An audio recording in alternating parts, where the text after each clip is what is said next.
सुत्केरी भइहाले श्रीमती, बच्चाको न्वारन गराउन मन थियो, सरकारले दिएन, नेपालमा बस्नु बाध्य भए भनेर रुन्छन् त्यता नेपाली।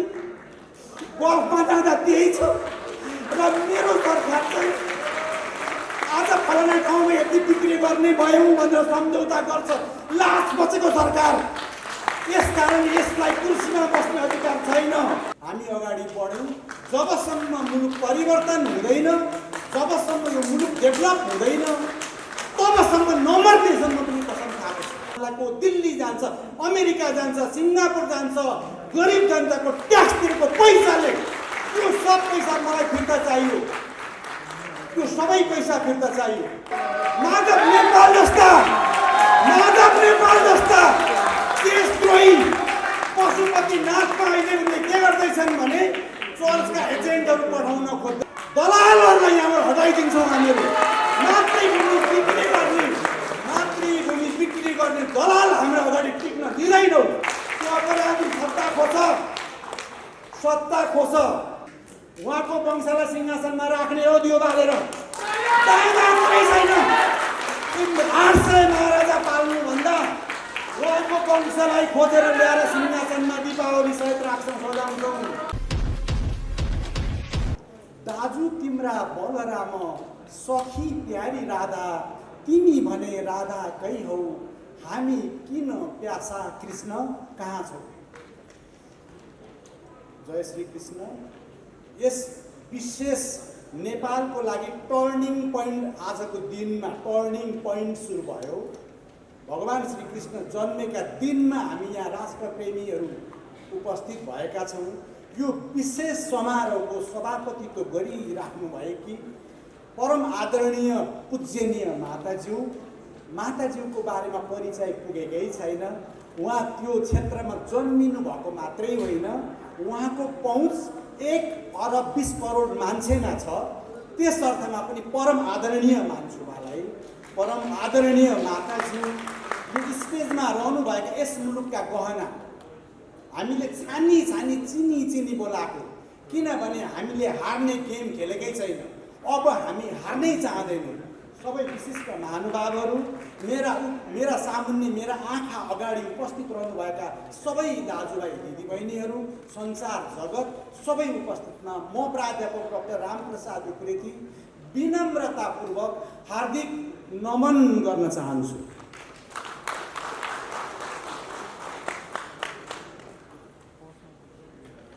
स्वर्गद्वारीदेखि, नुवाकोटदेखि, जनकपुरदेखि, देशका विभिन्न तीर्थस्थलदेखि, देशका विभिन्न शक्तिपीठदेखि जम्मा पारिएको माटोमा कैलाश मानसरोवर कन्याकुमारी, देशका विभिन्न नदीहरू, विश्वका सबै चर्चित नदीहरू, 5 महासागरको पानी मिसाइएको टीका लगाइहाले।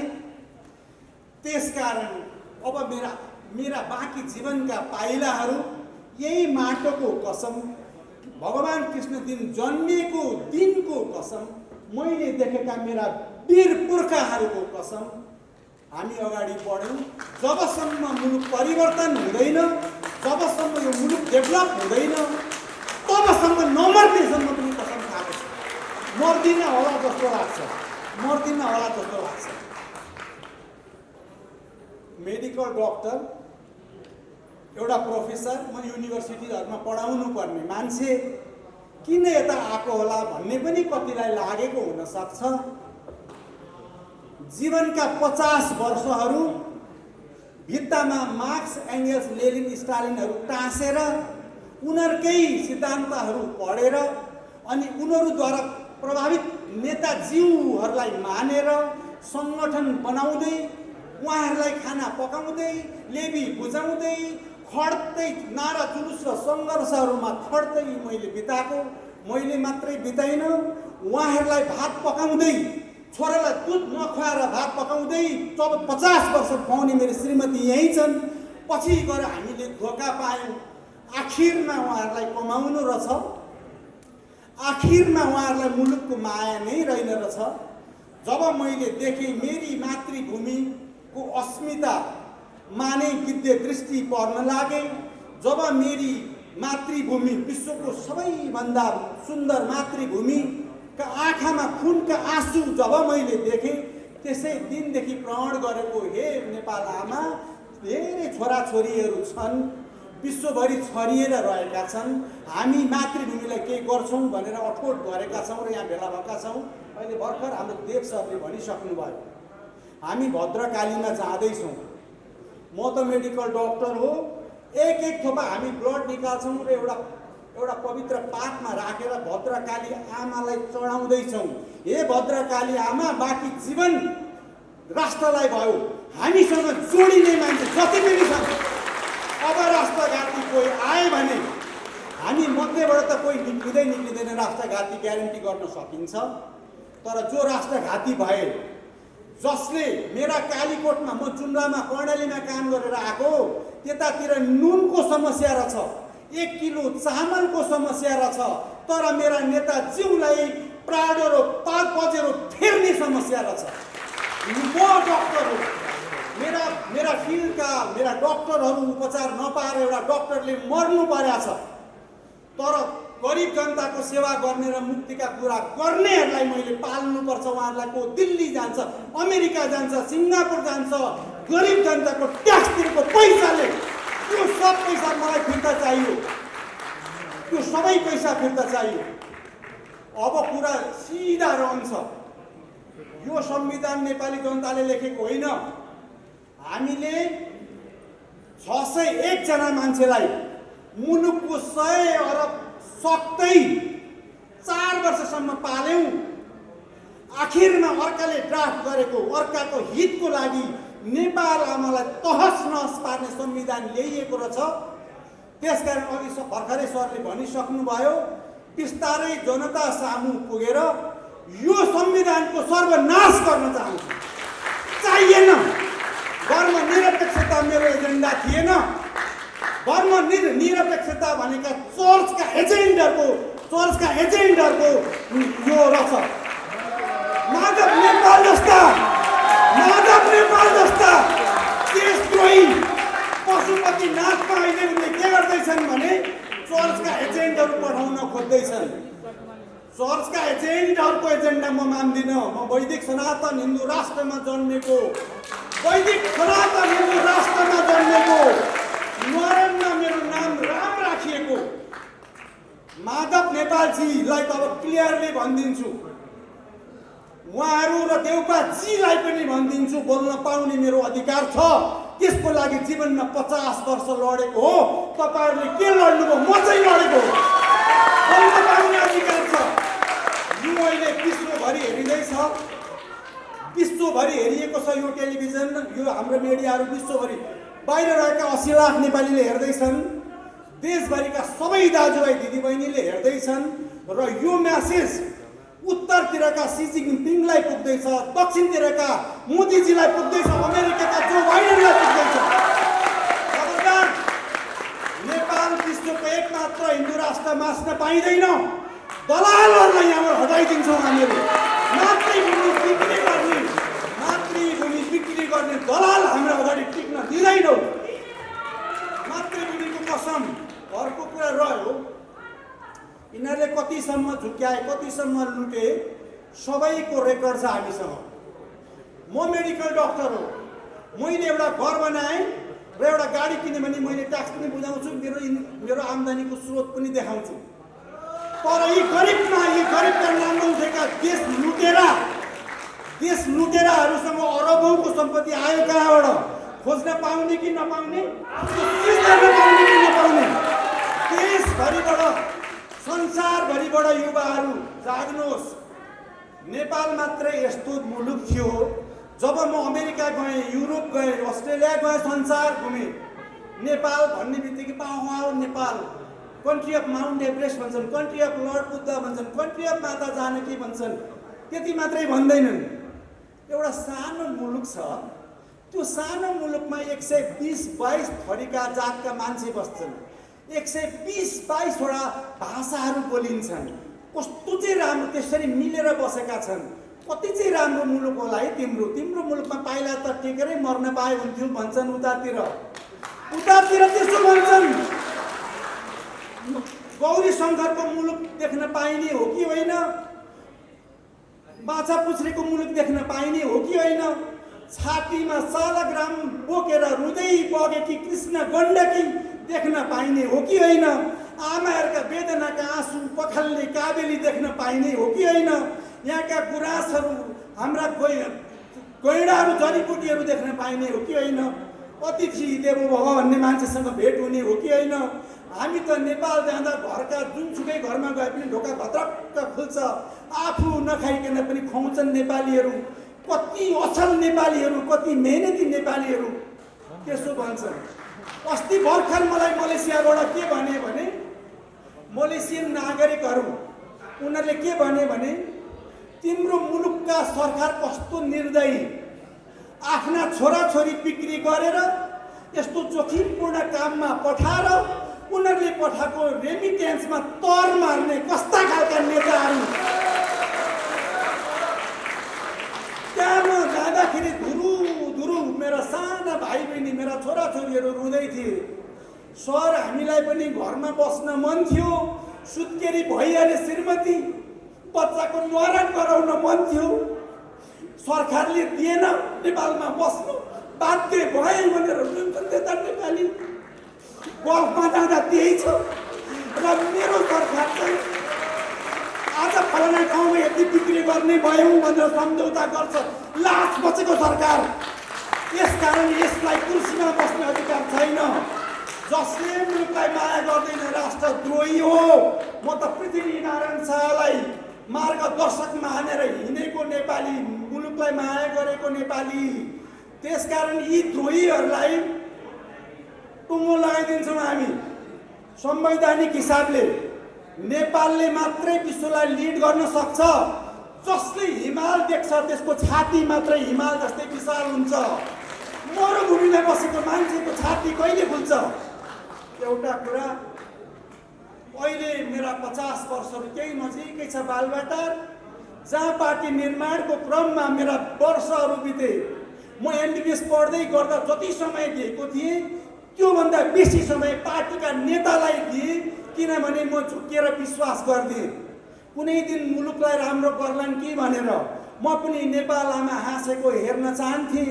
मेरो मुलुकको साह्रै नै माया लाग्छ मलाई, किनभने मेरो मुलुकको माटोमा मैले सुगन्ध भेट्छु। अस्ति भर्खर म एउटा स्कुलमा पुगेको थिएँ। सर, राष्ट्रवाद भनेको क्या हो भनेर सोधेँ। मैले उनीहरूले बुझ्ने भाषामा, तिमीले अलिकति आफूले टेकेको माटो उठाऊ र सुँग, त्यसमा तिमीले सुगन्ध भेट्टायौ भने त्यो राष्ट्रवाद हो। तिम्रो मातृभूमिमा कसैले गिद्धे आँखा लगाए भने तिमी छटपट्यौ। तिम्रो हातमा तोर त्रिशूल छ भने त्रिशूल उठ्न सक्यौ भने तिमी राष्ट्रवादी हो। र यो मुलुक राष्ट्रवादीको मात्रै हो। वीर बलभद्र, अमरसिंह थापा, भक्ति थापाले र पृथ्वीनारायण शाहले एकीकरण गरेको। गल्ती कहाँ भएछ? 50औं वर्ष मार्क्स एङ्गल्सका फोटाहरू राखियो, तर पृथ्वीनारायण शाह राष्ट्र निर्माता मुख्य मान्छेकै राखिएन छ। त्यसकारण ती सबै फोटाहरू खसे भुइँमा, कहिल्यै लाग्दैन नभ भित्तामा। पृथ्वीनारायण शाहको फोटो लाग्यो। पृथ्वीनारायण शाहको ब्याच लाग्यो, ब्याच। एकीकृत शक्ति नेपाल भनेर एउटा नयाँ शक्ति जन्मेको हो। आवश्यक पर्ने भयो भने भोलि यो पार्टी पनि बन्न सक्छ। र अहिले देशका हरेक जिल्लाहरूबाट तपाईँहरू आइदिनुहोस्। झापा जिल्लाबाट बोलाएको छ, करिब 1 लाख मान्छे हामी उपस्थित हुन्छौँ। तपाईँहरू कहिले आइदिनुहुन्छ, डेट पाऊँ भनेका छन्। अहिले मैले भने अहिले कोरोना आदि उदिले अलिक हिँड्न मिल्दैन, समयकाल परिस्थिति मिलाएर मेचीदेखि महाकाली पनि हिँड्छौँ र 80 लाख नेपाली संसारभरि रहेका नेपालीसम्म पनि पुग्छौँ। मातृभूमिलाई चाहिँ हँसाउँछौँ। मातृभूमिलाई नहँसाइकन हामी मर्दैनौँ। अर्को एउटा कुरा रह्यो, उहाँलाई राजनीति गर्न आउँदो रहेछ, तर विकास भन्ने कुरा जिरो, मठु, केही पनि रहन्छ। त्यसकारण विकास कसरी हुन्छ, मुलुक कसरी डेभलप गरिन्छ, अरू मुलुक कसरी डेभलप भए। जुन बेला मेरो मुलुक धनी थियो त्यो बेलामा सिङ्गापुरमा मान्छेहरू माछा खाएर जीवन चलाउँथे, मलेसियामा माछा खाएर जीवन चलाउँथे, कोरियामा भोकमरी मर्दाखेरि मेरो मुलुकबाट चामल र धान पठाइदिएको त्यस्तो मुलुक। आज मलाई कोरियाबाट एउटा भाइले फोन गर्यो, सर म एमए स्पेसल इङ्ग्लिसमा एमए पास गरेको हुँ, तिग्रासम्मको लेभलमा हिरामा गाडिएर घाँस काट्दैछु सर। यतिको घाँस काटेर अलिकति मेरो परिवार चल्ने भए मलाई पनि मातृभूमिमा बस्न मन थियो भन्छन्। यिनीहरूलाई दुख्दैन, किनभने यिनीहरूसँग अध्यात्म छैन। जो मान्छेसँग अध्यात्म छैन, जसले श्रीकृष्ण भन्न सक्दैन, जसले हे गोविन्द भन्न सक्दैन, त्यस्ताको हातमा सत्ता दिनै हुँदैन। त्यो त अपराधी हो। त्यो अपराधी सत्ता खोज। मान्छे मारिराख्नु पर्दैन, घाँटी रेडी राख्नु पर्दैन। हिजोका दिनमा के भयो? जनयुद्धका नाममा एउटा गरिबका छोराले वर्गशत्रु भनेर अर्को गाउँको गरिबको छोरो मार्यो, अनि त्यो मरेको छोराको श्रीमती आँसु बगाउँदै पेन्सन थाप्न यहाँ उकिन्छन्। त्यो जनयुद्ध अरे। एउटाले अर्कोलाई मरायो, तर महासामन्तहरू यहाँ सत्ता फेर्छन्। 300 जनाले 3 करोडलाई रुल गरेका छ। 300 जनाले 3 करोडलाई रुल गरेका छ। ती दिन गए, सक्यो। 3 करोड जागिन्छ। र हामीले के भन्यौँ भने मरिन्छ एक दिन, कोरोना लागेर पनि मरिन्छ, हार्ट एट्याक भएर पनि मरिन्छ। मर्न चाहिँ मातृभूमिको लागि पाइयोस् न, मातृभूमिको लागि। प्रेमचन्दले लेख्नु भएको छ। प्रेमचन्दले के लेख्नु भएको छ एउटा कथामा भने अनमोल मोती भनेको क्या हो भन्दा आफ्नो मातृभूमि रक्षाको लागि बगेको त्यो अन्तिम थोपा रगत संसारको सबैभन्दा अनमोल मोती हो अरे। एक थोपा रगत। त्यसकारण आज हामी एक थोपा रगत भद्रकालीमा चढाएर कसम खाँदैछौँ। हामीसँग कोही पनि जोडिन चाहनुहुन्छ भने जीवनमा मातृभूमिलाई घात गर्दिन भन्ने अठोटका साथ आउनु। फेरि अर्को गल्ती हामी गर्दैनौँ। फेरि झुक्याउने मान्छे छद्मवेशीहरूलाई हामी त्यहाँ पुग्न दिँदैनौँ। सिंहदरबार नेपाली जनताको हो। बाहिरबाट 70-80 लाख नेपालीहरू छन्। हामी घरमा बोलाउन पनि चाहन्छौँ। उहाँहरूले सिकेको जति हातमा सिप छ त्यो सिप अनुसारको काम दिन पनि चाहन्छौँ। त्यसको लागि समय चाहिन्छ। हामी हाम्रो संविधान लेख्दैछौँ। यो आउँछ बिस्तारै। सानो संविधान, ठिक्कको संविधान। अहिलेका महाराजालाई पाल्दाखेरि मेरो मुलुकको 83% बजेट सकियो। उहाँहरू पहिला मन्त्री हुने बित्तिकै 2 करोडको गाडी अरे, 2 लाखको मोबाइल, अनि अगाडि र पछाडि लावा लस्कर। भारत जस्तो ठुलो देश जहाँ गाडीहरू बन्छन् त्यहाँका मन्त्री प्रधानमन्त्रीहरूले सामान्य गाडी चढ्छन्। यस गरिब मुलुकका, उनीहरूले गरिब पारेका गरिब मुलुकका नागरिकहरूको करमा टेकेर यिनीहरू पदेलो र प्राडोमा हिँड्छन् भने युथहरू के हेर्छौ? चाबी खोज्छ। देशभरिका युवाहरू जागत, चाबी खोजेर कब्जा लियो। त्यसलाई अराजकता भनिँदैन, न्याय खोजेको भनिन्छ। भगवान् कृष्ण जन्मेको दिनमा बोल्दैछु, कंसहरूको नाश हुनुपर्छ। कंसले रुल गर्न पाउँदैन आजका दिनमा। यस्तै कुराहरू छन्। अब धेरै नपढ्नु, आज समय पनि कम्ती छ। निरपेक्षता सक्यो, संघीयता पनि सक्यो, गणतन्त्र पनि सक्यो। हाम्रो हिसाबमा हामी हाम्रो संविधान लेख्छौँ। पृथ्वीनारायण शाह मात्रै हाम्रो पथ प्रदर्शक, सिद्धान्त उहाँको मात्रै मान्छौँ, दर्शन उहाँको मात्रै मान्छौँ। उहाँको वंशलाई सिंहासनमा राख्ने हो दियो बालेर, छैन। 800 महाराजा पाल्नुभन्दा उहाँको वंशलाई खोजेर ल्याएर सिंहासनमा दीपावली सहित राख्छौँ, सजाउँछौँ। नीलनारायणको जुजु एकचोटि उठिदिनुहोस्। भक्तपुरदेखि आउनुभएको छ, उल्टियो मुलुक काभ्रेबाट आउनुभएको छ, पोखरा उदयपुरबाट यहाँ सारा मान्छे आएर देश उल्टिसक्यो। धेरै किन हाम्रो अरू प्रोग्राम पनि छ माताजीको हजुर पछिलाई पनि राख्नुपर्ने रहेछ।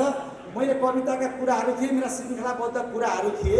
अहिले नसक्ने हामी फेरि ठुलो भेलामा गर्छौँ।